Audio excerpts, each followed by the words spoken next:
Assalamualaikum warahmatullahi wabarakatuh. Alhamdulillahi rabbil alamin, wa bihi nasta'in, wa la udwana illa 'alas zalimin. Asyhadu an la ilaha illallah wahdahu la syarikalah, wa asyhadu anna Muhammadan abduhu wa rasuluh. Allahumma salli wa sallim wa barik ala sayyidina wa maulana Muhammad wa ala alihi wa ashabihi wa ihtada bihadih wa istanna bisunnatihi ila yaumiddin, amma ba'd.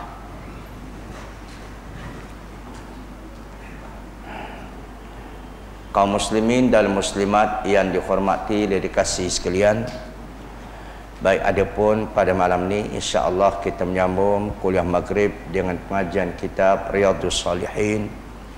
Kita berpindah ke muka surat 174, iaitu hadis yang ke-123. Masih lagi kita bicarakan bab pada menyatakan bayan turukul khair, bab banyaknya jalan-jalan kebaikan. Baik. Hadis yang pertama diriwayatkan oleh Imam Bukhari dan Muslim rahimallahu taala. An Abi Hurairah radhiyallahu anhu qala qala Rasulullah sallallahu alaihi wasallam kullu sulama minan nasi alaihi sadaqatun kulla yawmin tatlu'u fihi syamsu ta'dilu baina isnaini sadaqatun wa tu'inu ar-rajula fi dabbati fatahmilu 'alayha artarfa'u lahu 'alayha mata'u sadaqatun wal kalimatu thayyibatu sadaqatun wa bikulli khutwatin tamshiha ila salati sadaqatun wa tumitul aza 'anit tariqi sadaqatun. Rawahul Bukhari wa Muslim. Rawahul Muslim aidan min riwayati Aisyah radhiyallahu anha qalat qala Rasulullah sallallahu alaihi wasallam innahu khaliqa kulli insanin min bani adam ala sittina wa salasimi'ati mifsalin faman kabbarallaha wa hamidallah wa hallallaha wa sabbahallah wa astaghfarallah wa azala hajaran an tariqin nas aw syaukatan aw azman an tariqin nas aw amr bil ma'ruf aw nahya an munkarin adala sittina wa salasimi'ati fa innahu yamshi yawma idzin wa qad zahzaha nafsahu anan nar wa qad zahzaha nafsahu anin nar. Baik, rawahul Muslim. Baik, maksudnya daripada Abi Hurairah radhiyallahu anhu katanya Rasulullah sallallahu alaihi wasallam bersabda, tiap-tiap hari terbitnya matahari semua ruas tulang manusia yang bekerja merupakan sedekah. Berlaku adil antara dua orang itu sedekah. Menolong orang menaiki kenderaan serta membawa untuk membawa atau mengangkatkan barang-barangnya itu pun sedekah. Perkataan yang baik itu sedekah. Tiap-tiap langkah dalam perjalanan untuk sembahyang adalah sedekah. Dan menghindarkan sesuatu yang membahaya di jalan adalah sedekah. Hadis riwayat Bukhari dan Muslim. Dalam riwayat Muslim juga daripada riwayat Aisyah radhiyallahu anha katanya Rasulullah sallallahu alaihi wasallam bersabda, sesungguhnya jadikan tiap-tiap orang anak Adam mempunyai sebanyak 360 ruas tulang. Sesiapa yang bertakbir, bertahmid, bertahlil, bertasbih, beristighfar kepada Allah dan mengenepikan batu dari jalan lalu lalang manusia, atau duri ataupun tulang dari jalan dari jalan lalu lalang manusia, atau menyuruh melakukan kebaikan atau melarang daripada melakukan perkara kemungkaran sebanyak 360 kali, maka sesungguhnya ketika itu dia telah berusaha untuk menyelamatkan dirinya daripada api neraka. Baik, hadis ni senang ya, mudah dipahami. Memang tajuk yang dikemukakan oleh Imam Nawawi memang tepat pada menerangkan banyaknya jalan-jalan kebaikan. Baik, maka kalau manusia tak boleh buat itu, ada jalan lain dia boleh buat. Sebab perbezaan manusia ni ada juga berlainan. Iman kita ni berlainan. Batang tubuh sama, keadaan sama, tapi iman berlainan. Atas dasar berlainan itu, ada orang mampu buat kebaikan ini, ada orang tak mampu. Jadi kalau tak mampu, ada lagi jalan yang mampu. Itu dia. Okey. Tapi beruntunglah orang iman dia kuat. Dia boleh buat amalan-amalan yang banyak bagi dia. Itu sebabkan dalam satu hadis ada sebut, An-nasu ma'adinu ka ma'adiniz zahabi wal fiddah. Nabi kata, khiyarum fi jahiliyah khiyarum fil Islam iza pukihu, atau pakihu pun boleh. Nabi kata manusia itu diibaratkan seperti galian emas dan perak. Manusia itu ibarat seperti galian emas dan perak. Sebaik-baik mereka di zaman jahiliyah, baik lagi zaman Islam dikala mereka faham. Tengok ya, hadis nak menunjukkan perbezaan keimanan manusia. Nabi kata manusia itu diibaratkan seperti galian emas dan perak. Kalau kita tengok emas dan perak, ada tak nilaian dia berlainan? Lain kan? Ada emas 10, ada emas 916, ada emas 870, ada emas pound, ada emas zulian pun emas juga, besi celup emas. Jadi kita ni nilai emas berapa agak-agaknya? Emas 10 ke, emas 916 ke, betul-betul. Itu dia. Diri manusianya kaum muslimin memang Tuhan dalam hadis ni mempunyai nilai yang tertentu. Oleh itu bila kita ni ada nilaian di sisi agama, maka manusia kena jagalah taraf nilaian diri dia. Jaga. Jangan manusia menurunkan taraf nilaian yang agama beri kepada peringkat yang seburuk-buruk, tak ada nilai, bahkan kadang-kadang lebih teruk daripada binatang lagi. Boleh faham tu? Okay. Kalau diibaratkan dalam Al-Quran, Allah Ta'ala nilai diri manusia lebih tinggi lagi. Sebagaimana firman Allah Ta'ala, Inna Allah astara minal mu'minina anfusahum wa amwalahum bi anna lahumul jannah. Tinggi tak tinggi?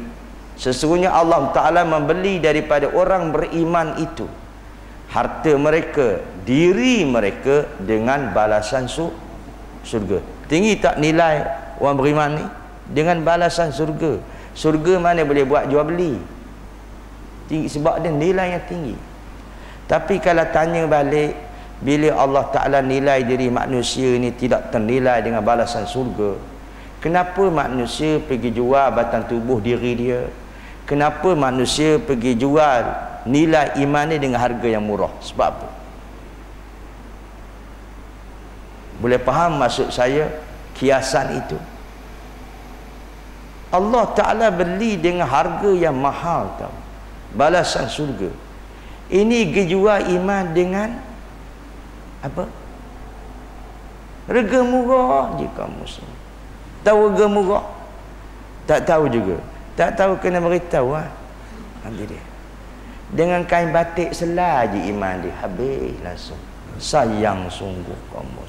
sayang betul-betul. Itu dia. Betul? Itu dia. Habis dia. Kadang-kadang dengan bering pun habis hilang iman dia. Sedangkan Allah Ta'ala tinggikan martabat manusia. Baik. Nak ambil lah, tapi jangan jual iman. Baik. Boleh faham ya? Dah faham, kita teruskan. Nampak lain macam muka belakang. Okey. Jadi lepas tu kaum muslimin, nisbah amalan ini berpandulah kepada keimanan seseorang. Atas dasar itulah Imam Nawawi bawa satu pendapat menerangkan banyaknya jalan kebaikan. Kemungkinan kita tak sama. Ada orang boleh belaka, sebagaimana satu hadis Nabi SAW, bila Nabi berkata bahawa surga itu ada 8 tingkatan. Surga itu ada 8 tingkatan, 8 pintu. Dan ada orang masuk pintu syurga ni, pintu yang khusus bagi dia, Babur Rayyan, pintu orang yang kuat puasa, Babus Salah, ada banyak pintu-pintu. Itu dia. Lalu akhirnya Abu Bakar radhiyallahu anhu, dia bertanya pada Nabi, "Ya Rasulullah, aku besok masuk surga pintu mana?" Sebab surga ni ada 8 tingkatan pintu. Jadi aku ni besok pintu mana aku masuk ya Rasulullah? Rasulullah kata apa? Dua Imam Ahmad ada ini. Kata Rasulullah pada Abu Bakar, "Engkau wahai Abu Bakar, masuklah pintu mana saja." Sebab Abu Bakar ni ada belaka pada dia. Orang kuat puasa, dia lah orangnya. Kuat solat, dia lah orangnya. Kuat sedekah, dia lah orang. Pintu mana pun boleh masuk. Ni Abu Bakar. Itu iman dia. Yang sebut dalam hadis Nabi SAW, kalau dia timbang iman Abu Bakar duduk sebelah, iman masyarakat hidup manusia dia tunduk sebelah, berat lagi iman Abu Bakar. Jadi sekarang ni kaum muslimin semua kita tak sama. Tak sama. Itu dia. Jadi sekarang ni kalau tak boleh buat baik tu, ada lagi buat jalan kebaikan. Kalau itu pun tak boleh, ada lagi yang paling ringan. Kalau paling ringan pun tak boleh, apa dia? Tak tahu nak kata apa? Kalau paling ringan pun tak boleh. Jadi ingat satu hadis yang lain. Hadis ini tak habis lagi, kita ambil hadis lain pula. Imam tu kaum muslim akal. Ada satu hadis. Orang tu nak tunjuk jalan kebaikan, ya Rasulullah tunjukkan jalan kebaikan. Nabi tunjuk dekat dia. Sampai dia kata, sama ada engkau tolong orang beri kerja, atau engkau tolong orang mendapatkan kerja, itu pun kebaikan. Dia kata, ya Rasulullah, kalau aku tak mampu, itu pun tak mampu juga. Kalau kamu diam boleh tak, kata Nabi? Kamu diam, jangan cerita hal orang, boleh tak boleh? Itu pun kebaikan. Kalau tu tak boleh juga. Itu nama amat penat lah. Jadi sekarang ni kamu muslim akalah, itu baru Nabi kata, ini jalan kebaik.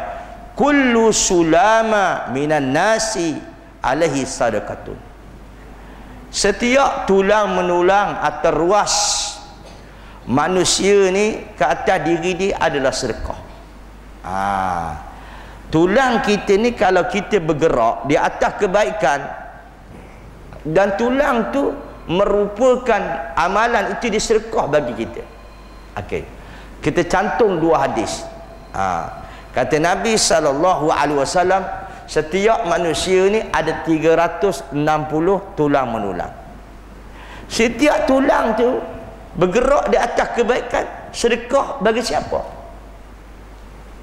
Bagi diri dia. Itu sebab sedekah ni kamu semua, ada sedekah untuk orang, ada sedekah untuk diri sendiri. Kalau sedekah untuk orang pun tak upaya, sedekahlah untuk diri sendiri. Itu pun bahaya juga. Tak tahu nak kata apa. Boleh faham tu? Okey. Kita tengok ya kaum muslimin. Jadi setiap manusia ni ada tulang menulang, dia bergerak di atas kebaikan, ada sedekah bagi dia. Dan Nabi pun sebut tulang menulang ada 360. Kalau dia bergerak di atas jalan kebaikan, alangkah baik bagi dia. Saya buat contoh. Saya buat contoh yang paling simple. Masalah takbir lah. Bergerak tak tulang? Bergerak kan? Bila takbiratul Allahu Akbar, bila sami Allahu liman hamidah, bergerak kena dengan syariat. Tapi kalau dia malah ni tunjuk warung dia, alin tak tempat, sami Allahu liman hamidah, dia tak nak gerak, dia tak nak angkat takbir. Sedangkan ini berapa tulang ni? Ini berapa tulang? Tak dapat jawab. Saya pun tak dapat jawab. Tak boleh kira ni kamu mesti makan. Betul tu? Itu gerakan dia. Boleh faham itu? Jadi dia tak nak ambil. Oh tu sedangkan mudah. Jadi okey, ada gerak tempat yang baik. Jangan gerak pagar perut. Pagar perut ni tak ada nas. Samiallahu liman hamidah. Ini gerak takut tak boleh pahala sebab tak kena syariat.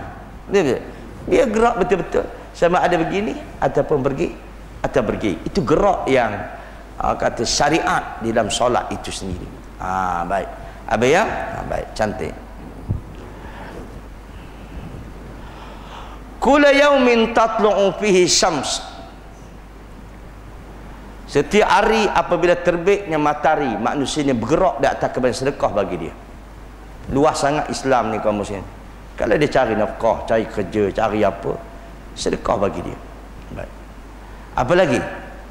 Ta'dilu bainal isnaini sadaqatun. Dan seorang itu melaku bersifat adil di antara dua orang, itu pun sedekah.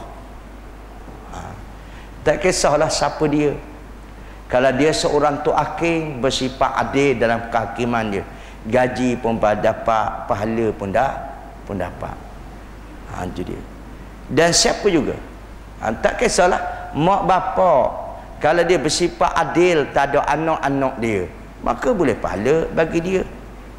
Jadi bukan sekadar tu hakim. Baik. Banyak lagi lah kalau nak bicara dalam bab itu. Baik.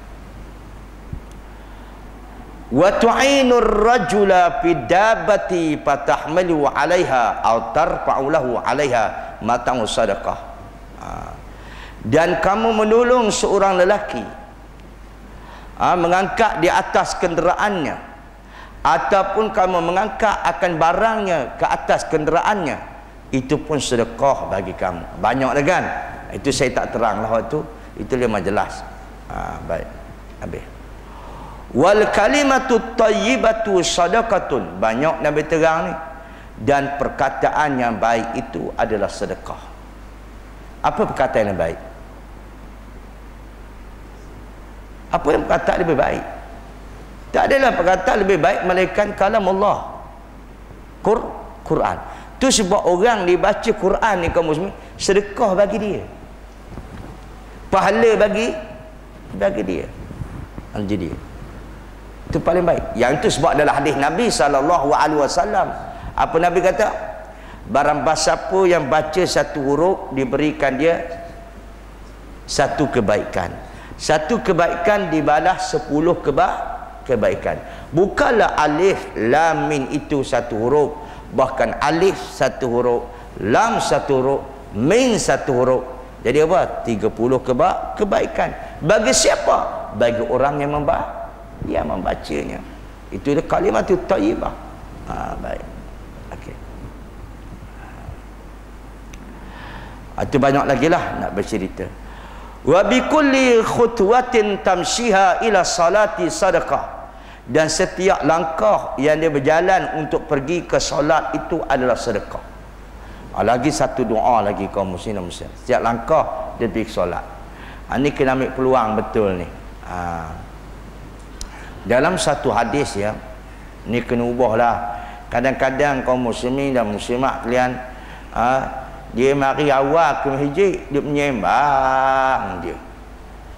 I'm sorry, bukan di sini, tempat yang lain. Jadi betul. Dia ada satu hadis yang istimewa kamu. Riwayat Imam At-Tirmizi. Barang siapa yang beruduk di rumah dia, dia berjalan ke masjid, satu langkah diberikan satu pahala, lepas tu diampunkan satu dosa. Lepas tu dia masuk masjid, dia menunggu waktu solat, dia duduk, maka malaikat berdoa kepada dia. Dia masuk masjid, dia solat, lepas tu dia duduk sambil menunggu waktu solat. Malaikat doa pada dia, apa dia? Allahumma arhamhu, Allahumma tub alaihi, Allahumma arhamhu, Allahumma tub alaihi. Ya Allah, engkau kasihi dia, ya Allah, engkau terima taubat dia, Allahumma filu, kau ampunkan dosa dia. Selama bila? Selama dia tak beralih tempat duduk dia, duduk situ. Ini satu keistimewaan, jangan dilepaskan peluang. Ini dia, mari awak duduk menyembang saja. Betul? Di luar-luar kerusi kan banyak, 1, 2, 3. I'm sorry, surau rawang ni kebilang belakang kerusi berapa. Salah ke dia masuk surau? Sedangkan kalau buat doa ni kaum muslimin, dia orang suruh ustaz berdoa tau, dia orang suruh tok guru berdoa, dia orang suruh alim ulama berdoa, tapi dia lupa di sana ada doa malaikat. Doa malaikat, malaikat doa lebih hebat daripada tok guru lagi berdoa. Allah ingat siapa? Ingat dia, si orang itu dia beralih tempat duduk dia. Kalau boleh tempat duduk, tak ada, terputus. Ataupun dia bercakap, ataupun dia berhadas, putus doa malaikat. Itu satu perkara. Baik, habis. Dasturun wa tumitul aza ani tariqi sadaqatun. Banyak dalam kebaikan, dan menghindarkan suatu membahaya di jalan adalah sedekah. Tak kisahlah kaum muslimat sama diduri ke atau dia sendiri yang duduk di jalan tu ada masalah. Sebagaimana Nabi kata, iyyakum wa julusu fituruqat. Ingat kamu duduk di tepi jalan ni. Kadang-kadang orang tak selesa ke duduk situ. Lalu akhir para sahabat kata, ya Rasulullah, kalau kami nak bersembang, nak bercakap, tak ada tempat lain di sini. Lalu Nabi kata, ingat, kalau kau nak cakap, ke atas kamu kena jaga hak jalan. Apa hak jalan? Kalau ada orang beri salam, kita jawab salam. Kalau orang lalu, rendahkan pandangan. Boleh rendah pandangan? Mana awang? Awang tak ada kaum muslim. Kalau ada orang lalu, orang lalu kaum muslim, kita kena tunduk ke pandangan. Dan sampai saya mengaku tak boleh nak tunduk kaum muslimat, cerah lagi ada pandangan. Betul-betul. Habis tak mau mengaku tak apa. Baik. Habis ya. Okay. Di dalam riwayat yang lain, dia sama ya, tapi kita sambung menyambung. Nabi kata, dari riwayat daripada Aisyah, innahu khuliqa kullu insanin min bani Adam ala sittina wa salami hatim mifsal. Dijadikan bagi anak Adam itu tulang belulang, dia ada 360 tulang belulang.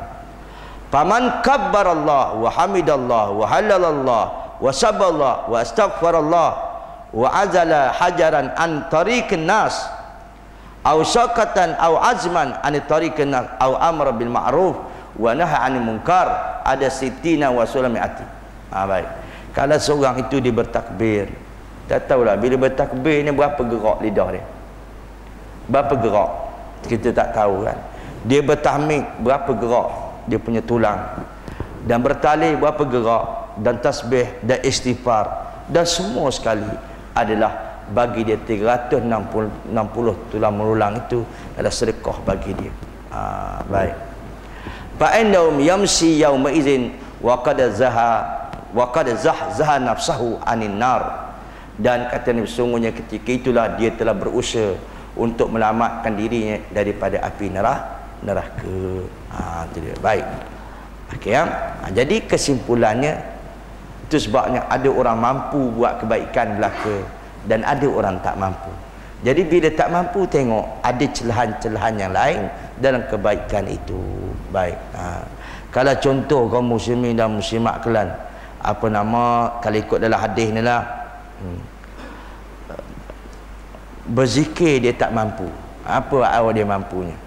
Amal makruf nahi mungkar dia tak mampu. Betul-betul. Sekarang benci dan nanti ada amal baik yang lain.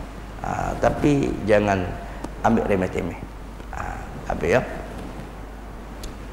Dan seterusnya. Satu hari ya, apabila lepas sembahyang subuh lepas sembahyang subuh Rasulullah sering tanya para sahabat dia, adakah siapakah berpagi-pagi pada hari ini yang sudah buat kebaikan? Nabi kata, lepas sembahyang subuh Nabi tanya pada para sahabat dia, adakah siapa-siapa pada pagi ni memulakan kebaikan? Semua orang senyap. Lalu kata Abu Bakar, ana ya Rasulullah, saya. Apa kebaikan yang aku buat? Sebelum aku pergi sembahyang subuh, aku menjarahi saudaraku yang sakit yang bernama Ubay bin Ka'ab. Ubay bin Ka'ab dia sakit ya Rasulullah, aku menjarahinya sebelum aku pergi sembahyang subuh. Pelik tu kamu semua. Ada orang ziarah sebelum subuh. Ada. Rawang tak ada lagi lah. Taman Melewa pun sama lah kaum muslim dan muslimat. Tak ada kan? Sebab orang, kalau orang datang ziarah sebelum subuh, kita nak kata apa? Betul-betul. Kita kata bahasa tak reti. Betul-betul. Antara zaman sahabat Nabi tak begitulah. Sebab zaman dulu bila azan pertama sudah bangun dalam bab itu. Itu kebaikan Allah. Baik. Jadi bab sahabat ni tak ada siapa nak tanding lah. Bab sahabat tak ada siapa nak boleh tak buat tanding. Baik. Itu sebabnya para sahabat ni dikenali kurun yang terbaik. Sebagai nama Nabi SAW bersabda, khairun nasi qarni, sebaik-baik manusia ialah manusia di zaman aku, zaman sahabat lah. Summa ladhina yalunahum, kemudian di zaman selepas itu zaman tabi'in. Summa ladhina yalunahum, kemudian zaman selepas itu iaitu zaman tabi'in. Itu 5 zaman terbaik. Buat baikkan mereka. Mau tak baiknya, ada satu hadis tau. Hingga Imam Syaukani rahimahullahu ta'ala ambil hadis ni letak dalam kitab Fiqhul Hadis dia, Nailul Autar, bab boleh ditahan harta orang yang berhutang untuk bayar hutang orang lain. Boleh faham maksud saya? Tak faham. Contohnya kaum muslim, awang dia berhutang. Dia tak ada kita sebut nama dia. Tiba-tiba dia tak bayar hutang. Boleh dalam Islam tahan harta awang. Kalau dia ada tanah dia, ada rumah dia, ada tahan untuk bayar hutang orang lain. Hadis ni bercerita dengan seorang sahabat Nabi kebaikan dia. Nama dia Muaz. Muaz bin Jabal radhiyallahu anhu. Muaz ni kaum muslimin, dia berhutang tau. Dia banyak berhutang. Hingga Nabi SAW tahan harta Muaz untuk bayar hutang orang yang dia berhutang. Tapi benda kebaikan Muaz ni, Muaz ni kaum muslimin dan muslimat, kalau bukan nak berhutang untuk diri dia, kadang-kadang orang mengadu kepada dia, tak cukup nafkah, tak cukup duit. Muaz tak ada nak beri. Kata Muaz, engkau pergi jumpa orang tu, minta pada dia, kata aku yang bayar. Boleh faham maksud? Siapa boleh buat lagu tu? Datang orang lain, ya Muaz tolonglah kami. Muaz kata pergi jumpa orang tu, engkau ambil, aku yang bayar. Berhutang lah. Ada tak orang rawang di sini tolong beritahu nak pergi jumpa dia? Betul-betul. Tak ada kan? Itu sampai peringkat begitu kebaikan para sahabat. Oh, jauh beza lah. Jauh beza. Baik, habis. Hadis tu senang, tu cerita lain. Anhu an Abi Zar radhiyallahu anhu an Nabi sallallahu alaihi wasallam qala man ghada ila al-masjidi arraha a'addallahu lahu fil jannati nujulan kullama ghada aw raha. Rawal Bukhari wa Muslim. Daripada Abi Zar radhiyallahu anhu katanya, Rasulullah SAW bersabda, sesiapa yang pergi ke masjid, nescaya Allah memberikan keistimewaan baginya di dalam surga dengan makanan yang istimewa, sama ada dia pergi di waktu pagi atau petang. Ini satu kebaikannya. Ini pergi masjid pula. siapa yang pergi ke masjid sudah tentulah untuk sembahyang berjemaah ataupun itu kelaziman, ataupun pergi untuk belajar ke. Baik. Lalu Allah Ta'ala berikan keistimewaan baginya dalam surga dengan makanan yang istimewa sama ada dia pada pergi waktu pagi ataupun petang.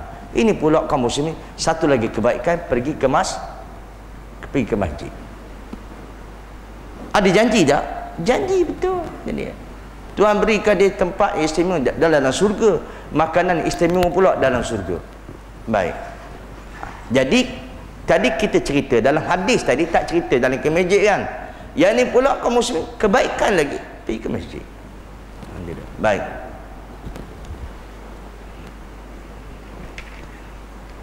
Itu sebab Imam Ahmad rahimahullahu taala dan pendapat kebanyakan muhaddisin, kaum muslimin dan muslimat kalian,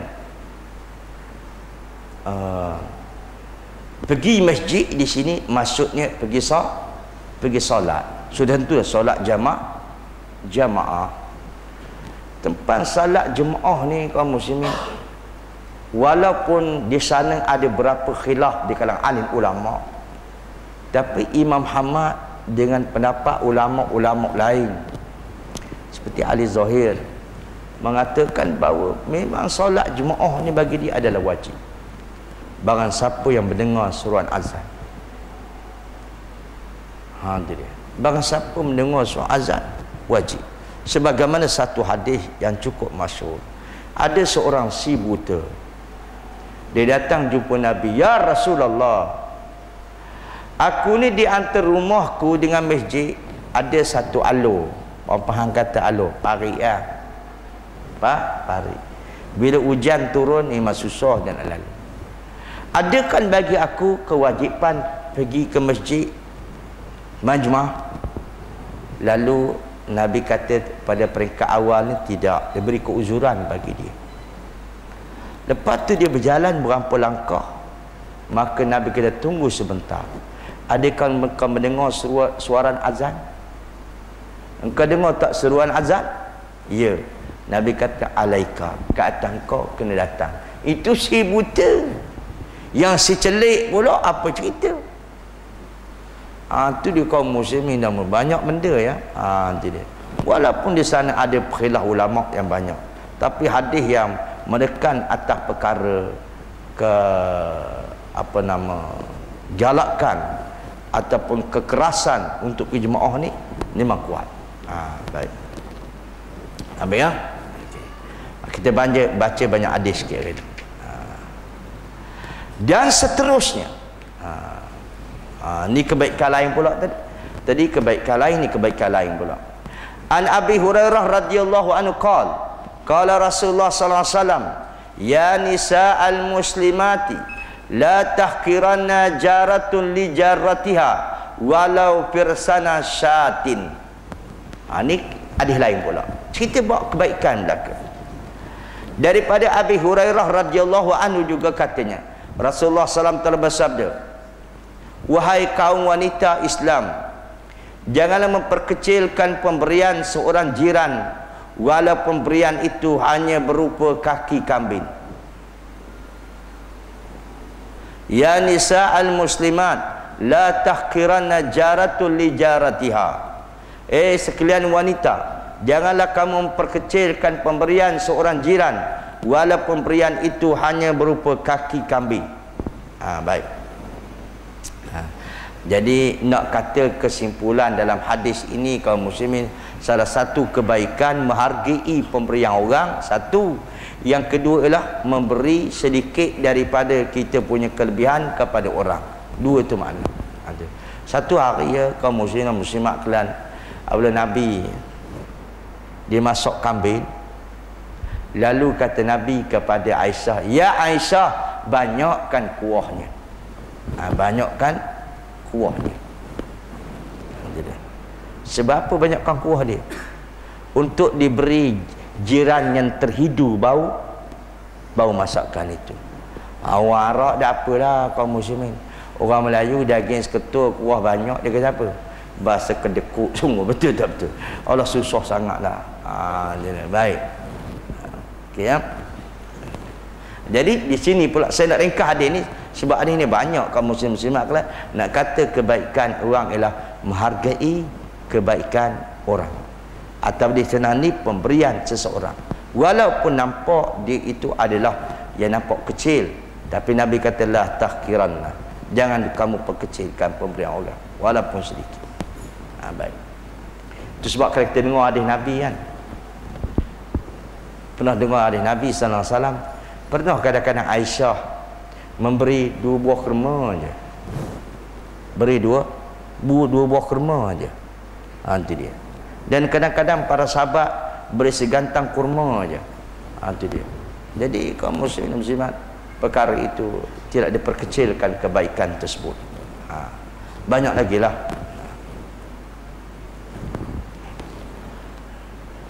Saya nak cerita ada satu bab Taman Melewa tu, kalau boleh, kalau rawang nak ikut pun tak tahu nak ikut tidaknya. Dia ni kaum muslim, dia dah tua dah, tapi dialah orang yang pencetus umat buat kebaikan, tapi tak tahu piyu apa dia. Semua kalian, wallahu alam, dia sering kali bila orang semayang, lepas semayang dia turun awal, dia suka membalikkan selipar orang. Tahu selipar orang, Ipa perasan tak Taman Melewa tu? Masuknya kan selipar orang masuk masjid begitu. Dia beri, bila nak keluar pakai sarung saja. Itulah kerja dia ni. Dia terbalikkan begitu. Bukan masuk balik nak nyusah kurang dah. Selipar begitu, dia balik keluar. Dia susun begitu.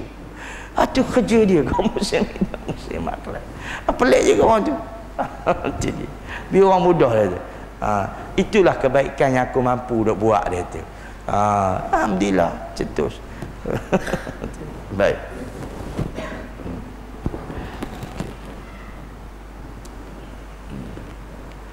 Okey ya. Dan seterusnya.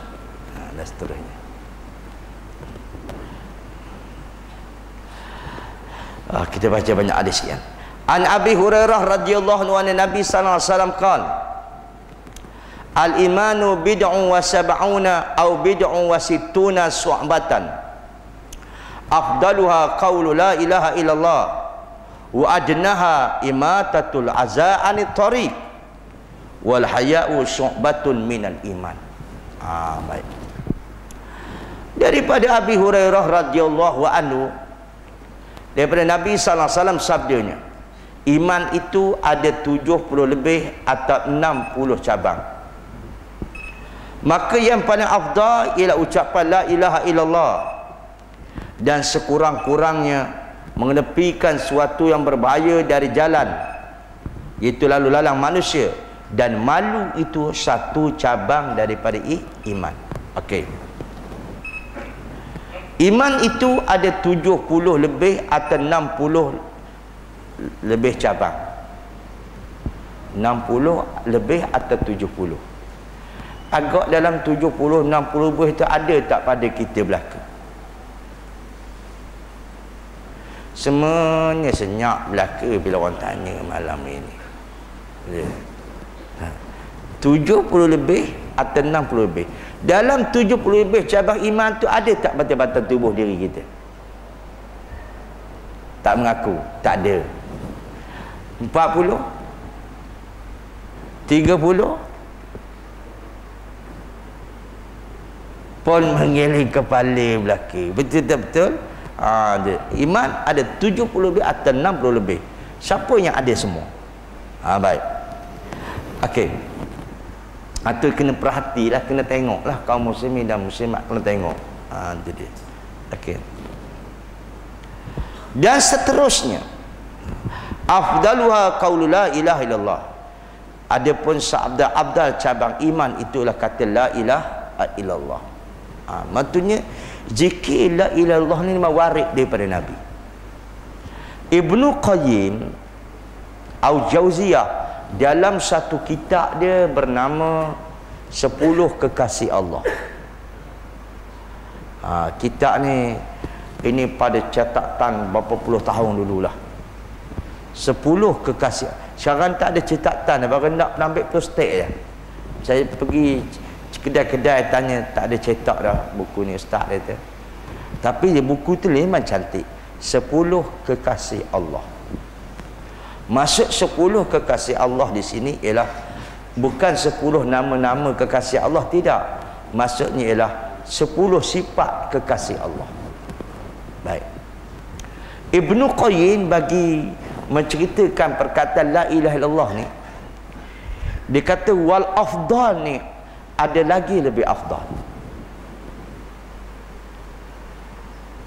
Yang lebih afdalnya ialah la ilaha illallah wa la syarikalah lahul mulku wa lahul hamdu wa ala kulli syai'in qadir. Itu yang lebih utama. Tapi kalau tak dapat hak tu, berasa payah, katakanlah yang ringkasnya la ilaha illallah. Ini pendapat Ibnu Qayyim. Tapi nak lebih kaum muslim tu sebab Nabi sallallahu alaihi wasallam masa padang di padang Arafah musim haji, Nabi banyak baca tu la ilaha illallah la syarikalah lahul mulku wa lahul hamdu wa ala kulli syai'in qadir. Yang dalam riwayat yang lain Nabi suruh baca kita 100 kali pagi, 100 kali petang. Kalau tidak la ilaha illallah. Cuma sikit perbezaan, no. Sikit perbezaan.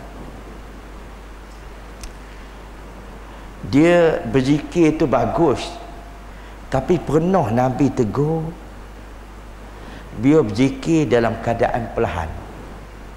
Ud'u rabbakum tadarru'an wa khufiyah. Surah apa tu ya? Pun tak ingat. Malam ni semua banyak tak ingat. Tak silap surah Al-A'raf. Tuan-tuan tengok, ud'u rabbakum tadarru'an wa khufiyah. Hendaklah kamu menyeru Tuhan kamu dengan keadaan tadarru', rendah diri, wa khufiyah, dengan keadaan kamu merendahkan suara kamu. Jadi sebab berzikir ni rendahkan suara. Okey? Jangan kuatkan suara. Ada satu hadis yang lain daripada Abi Sa'id Al-Khudri radhiyallahu anhu. Hadis ni diriwayatkan oleh Imam Tirmizi pun ada, Imam Muslim pun ada, dan tertulis dalam kitab adab berkenaan dengan adabut taubah wal istighfar wal doa, dan kitab-kitab ada. Satu hari ya, Sa'id Al-Khudri radhiyallahu anhu berjalan bersama dengan para sahabat. Tiba-tiba para sahabat ni dikuatkan zikir dalam perjalanan. Itu hadis sahih. Allahu Akbar, Allahu Akbar, Allahu Akbar. Dikuatkan zikir. Nabi pun berhenti. Nabi berhenti. Masa Nabi berhenti, Nabi kata, perlahankan suara kamu, kerana kamu menyeru Tuhan yang maha mendengar lagi maha melihat, bukannya pekak seperti kamu. Astagfirullahalazim. Betul. Itu sebab kita zikir ni perlahan-perlahan lah. La ilaha illallah, perlahan-perlahan, jangan kuat-kuat sangat. Boleh faham itu? Sebab Allah Ta'ala maha mendengar.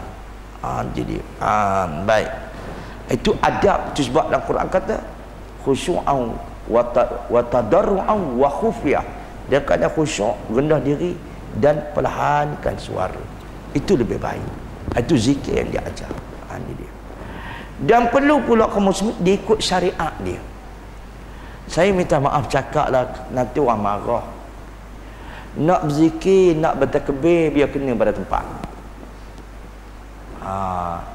Ini dia. Lepas sembahyang Jumaat, takbir Allahu Akbar. Aku nak tanya, mu ambil syariat mana?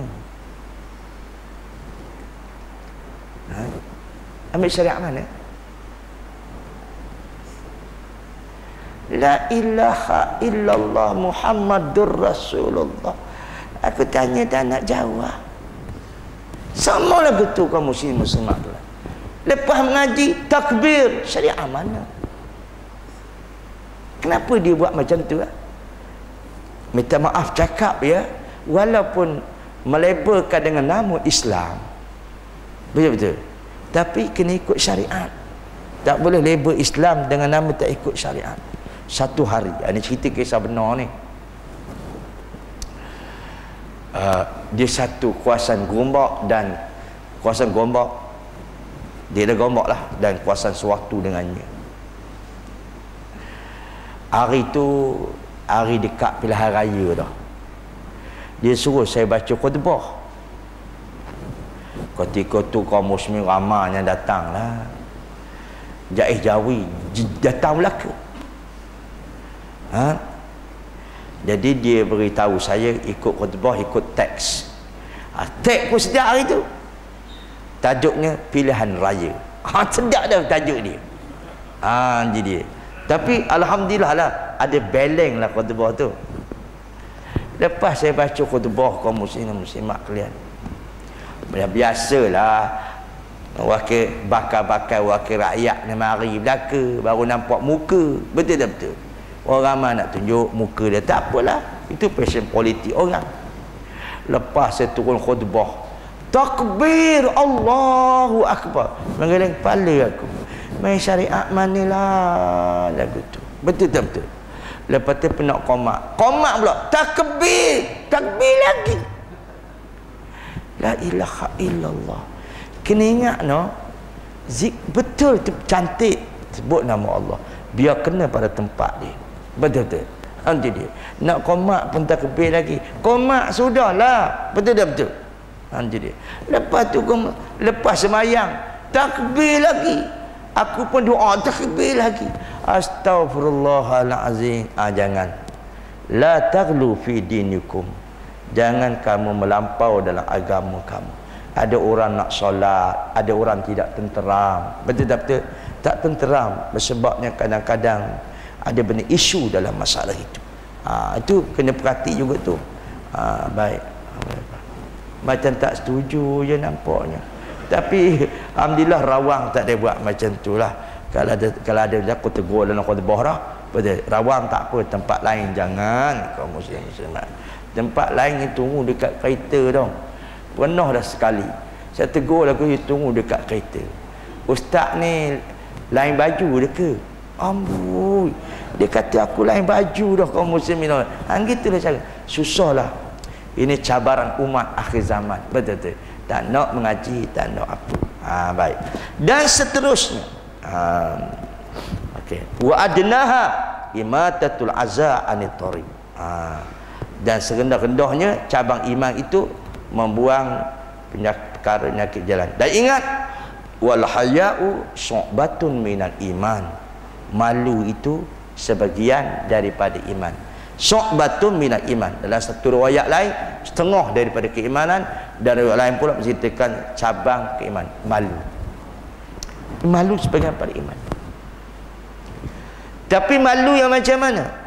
Tuan-tuan boleh tengok dalam syarah hadis yang lain. Saya ambil syarah Imam Nawawi. Malu ni dia ada dua.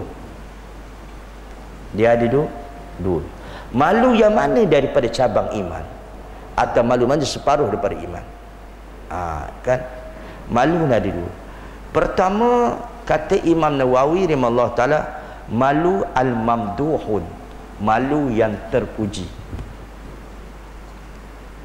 Ni ya. Yang kedua, malu mazmumun, malu yang tercela. Malu ada dua. Jadi malu macam mana? Yang dikatakan syu'batun minal iman, malu mamduh, malu yang terpuji. Malu yang terpuji ini kaum muslimin, dia pula terbagi anak kepada dua. Yang pertama, malu yang dikatakan at-tabi'atun. Tabi'ah, malu tabi'ah. Ini berasa malu. Itu terpujilah. Kan kaum muslimin dan muslimat kalian, macam mana malu tabi'ah ni? Malu tabiat, fitrah manusia ada sifat malu. Kita ambil dua. Pertama, malu tabiat, maksudnya ialah malu yang berbentuk fitrah. Ni ada sifat malu, ya bagus.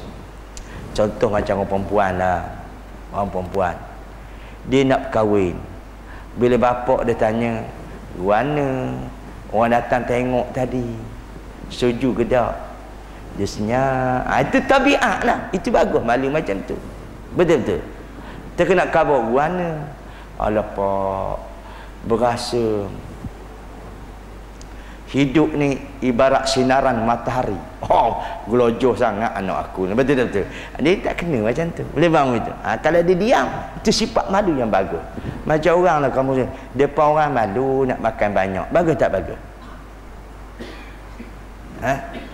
Baguslah tu kamu muslimin dan muslimat. Itu malu yang tabiat. Betul-betul. Baik. Yang kedua, malu syar'i. Malu dia kata asyari, malu yang dituntut oleh syarak. Ini yang dikatakan asy'batu minal iman. Malu syarak ini tema tinggi. Apa dia? Bila nak buat satu perkara, kena pula benda itu benda maksiat, dia malu nak buat.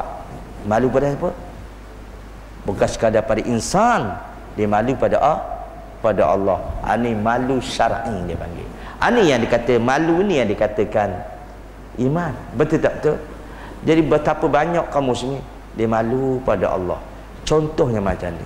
Kita ambil Sayyid Ibnu Umar radhiyallahu anhu. Ibnu Umar ni kaum muslimin, sifat malu dia tak buat maksiat tapi dia malu. Satu hari bila dia bangun tengah malam, dia qada hajat. Qada hajat ni kencing lah. Kencing berak. Lepas tu kaum muslimin dan muslimat, lepas dia bangun qada hajat tengah malam, lepas tu dia tidur. Mata dia tak boleh nak lelap. Dia tak lelap. Sebab apa dia kata? Aku memikirkan malu, Tuhan beri aku nikmat boleh qada hajat. Tiba-tiba aku tak balas dengan 2 rakaat. Berasa malunya aku. Lalu dia buat 2 rakaat. Tu tinggilah. Kita buat qada hajat tengah malam. Kamu macam habis hajat dia qada belaka. Betul-betul. Ada malu tak? Pun tak sporting mana malam ni. Tak sporting mana. Betul tak betul? Itu malu. Kaum muslimin dan muslimat. Okey. Dan yang keduanya pula, kaum muslimin dan saya katakan tadi ialah malu. Ketinggian malu ni dia boleh buat manusia jadi orang yang cabangan. Malu tu cabang daripada iman. Ya, nak buat aku malu dengan Allah. Tu cantiknya dia tu. Cantiklah tu. Ini dikatakan sebagian daripada iman. Tapi kan adalah hadis, iza lam tastahi fasna ma syi'ta. Kalau kamu tak malu, membuat apa saja yang kamu suka. Ini sebab malu tak ada sebagian pada iman dia. Baik. Yang seterusnya pula, kita ringkaslah. Malu yang mazmum, malu yang tercela. Malu yang tercela. Malu tercela ni kata Imam Nawawi, nak buat kebaikan malu. Sudah, ini tercela. Ada tak orang buat kebaikan dia malu? Pun tak nak kabur juga. Malulah kaum muslimin dan muslimat lah. Dia malu. Jadi nak duduk semayang saf pertama, aku malu. Itu tercela tu. Tapi beratur makan dahulu semua. Itu tak ada malu. Betul tak? Ramai kaum muslim muslimat lah nak buat benda kebaikan, semuanya malu lah ke. Jadi ana malu nak kata guan, tak tahu. Betul tak betul? Sedangkan benda tu kebaikan, itu tercela. Itu kata Imam Nawawi rahimallahu taala. Ada seorang kaum muslimin dan muslimat kalian, Ansari cakap no, Abdul Rahman As-Sufi. Abdul Rahman As-Sufi ni kaum muslim, dia sufi yang terkenal, bagus lah. Satu hari dia jumpa seorang yang duduk dalam keadaan kaki sebelah tegak, ini naik atas. Kan sedap duk gitu tu. Hukum dia, kita taklah mengatakan hukumnya haram. Tak gini seronok, tak gini kan. Lalu kata Abdul Rahman As-Sufi, kalau kau duduk macam tu, kau tak malu ke Tuhan?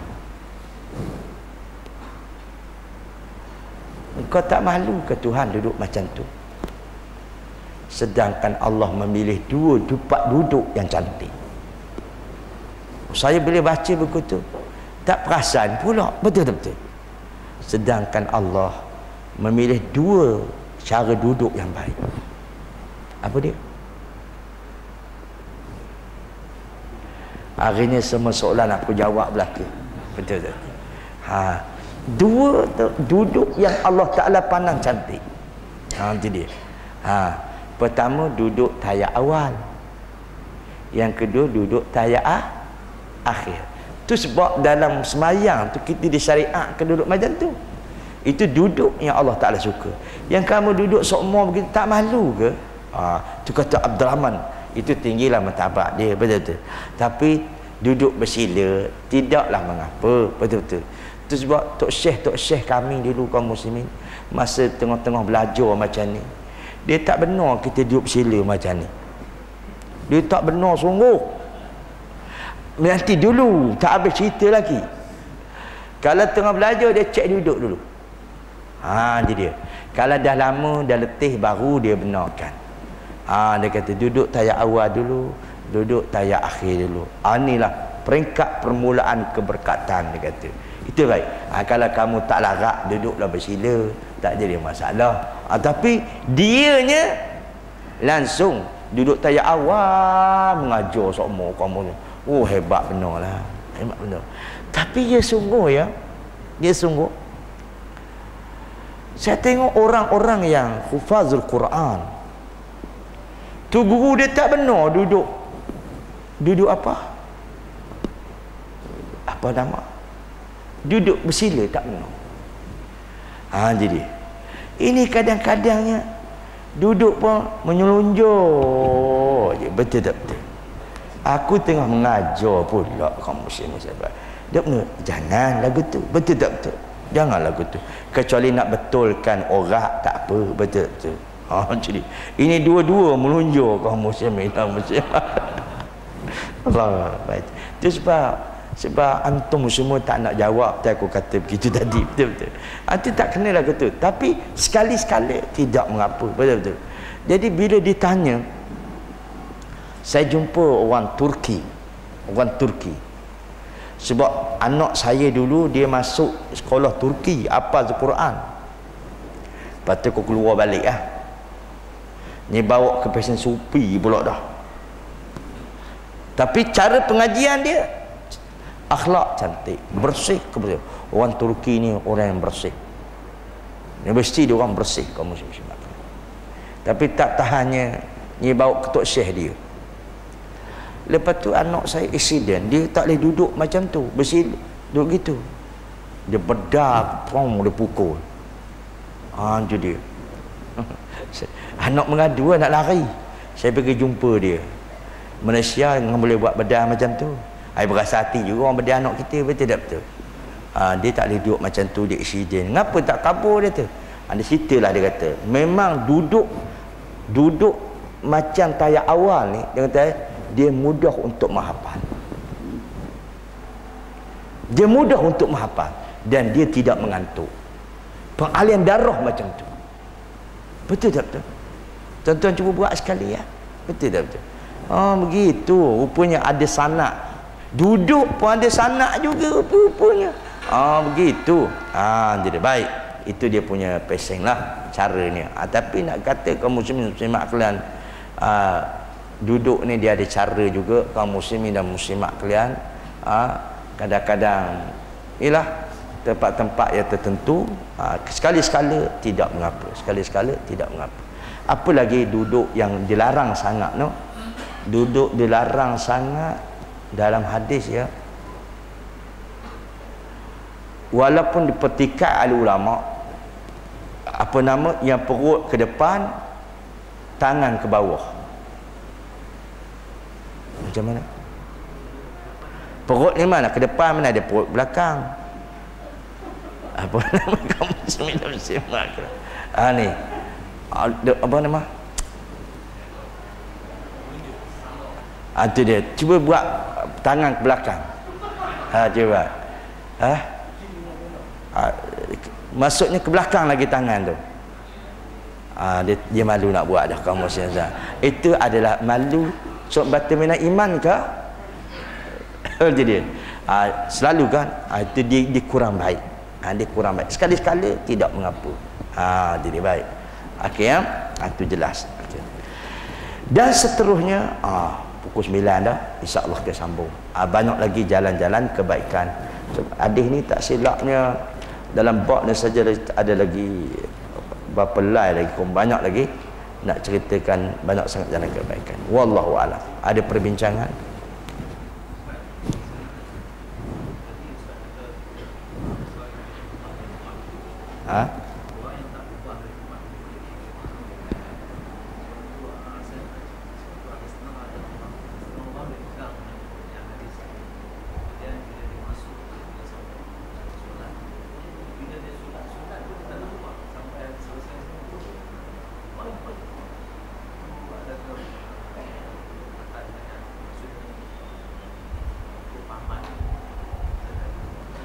Maksud dia apa?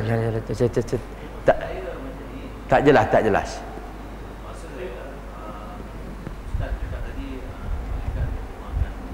Ya. Ya.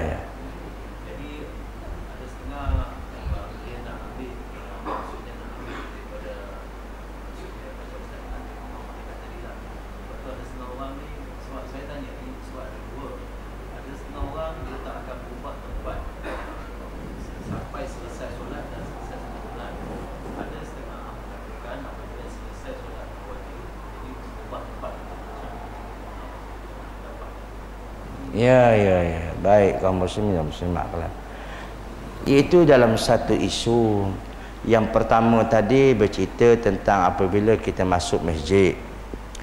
Lepas tu kita bersolat, kita duduk tempat solat kita. Ingatlah tunggu tempat solat, malaikat akan berdoa. Dan bagaimana isu yang lain, apabila kita semayang, kita kena berubah.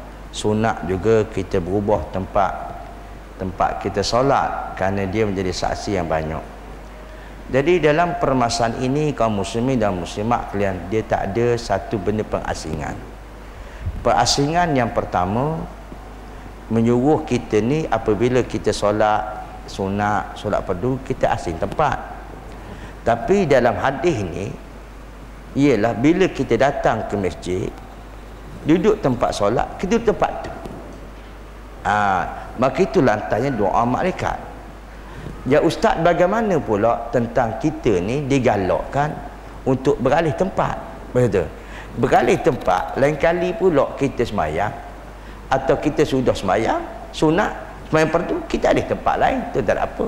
Tapi yang nak masuk hadis tadi, yang mula sampai duduk tempat tu, ingatlah menunggu orang yang solat, dia tak ada perbezaan. Jadi kalau lepas tu pula, lain kali pula kita pergi cuma tempat lain pula, itu maksud dia.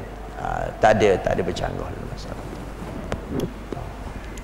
Ada lagi?